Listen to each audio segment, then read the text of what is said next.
Take a look at my new iPhone. This is the latest in digital technology. These things are smart. Whoop-de-doo. So you got a telephone. They've been around for over 100 years. Not like that old telephone. They need patch operators to make line connections. Like this then. No patching these phones. Just dial your number and the electronics does the rest. But these telephones have wires. Mine lets me leave the house. That's why they're called a mobile. So you have a walkie-talkie. It's not a radio telephone like that. I can talk to anyone in the world. Okay, it's one of these. A telephone without any wires, and you can talk to the world. I still can't leave the house with one of those phones. I concede. What you have is a cellular phone. Ta-da! That's small. What? I can't put that in my pocket. Star Trek, flip phone, and big pockets. Beam me up, Scotty. Smaller. This one's small. Close, but my iPhone is not just a phone. I can text people. You mean it's a pager? Now, these have been around longer than the mobile phone. It's better than a pager.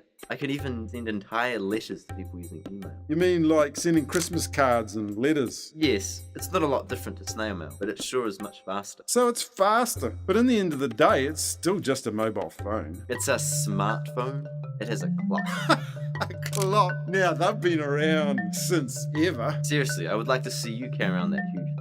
I'm not serious. But look, these pocket clocks, they've been around almost as long. Yes, but the pocket clock is mechanical. The iPhone clock is digital. Like this, you mean? Yes, if you bring a mains generator with you. I get you. It's like a digital watch. But watches don't play music. So it's a piano then. How many people do you see carrying around piano? And besides, they don't play themselves. Just kidding. What you really have is a record player.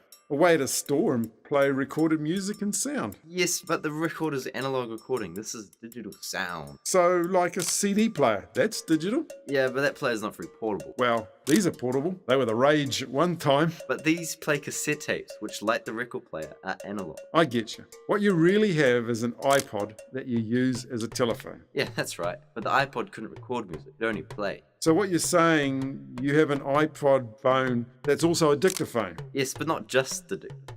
It also comes with a camera.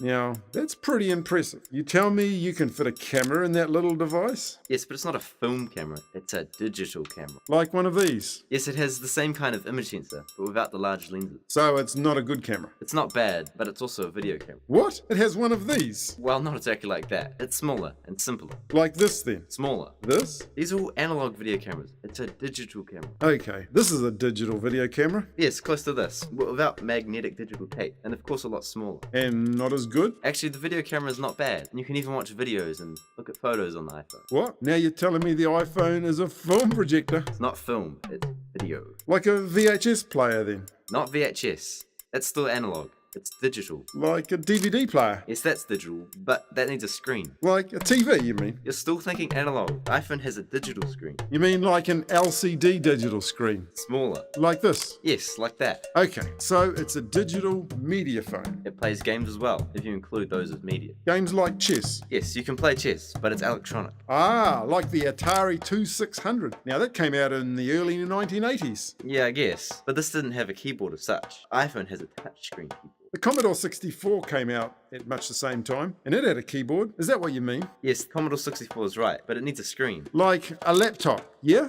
Actually, the Commodore 64 is the closest thing yet to describe the iPhone. Are you serious? Yes, I am. Your problem is that you are thinking the iPhone is just any other phone with extra features, when in fact, it's really a portable computer. Okay, so it's a computer, but it sure does a lot more than the Commodore 64. Rightly so. It is the convergence of technology and software. Underneath that shiny cover, it is all the same thing, a microprocessor. You said convergence. Convergence of what technology? Things like the compass, the gyroscope, and the satellite global positioning system used for navigation. Then there is a Bluetooth radio to connect with nearby devices, and the Wi-Fi router to connect to the internet. Once on the internet, you have access to the vast amount of information, news, and social media. With all that media and communication, you hardly even need a telephone. Convergence, you say? Digital convergence. You have it. Smart, eh?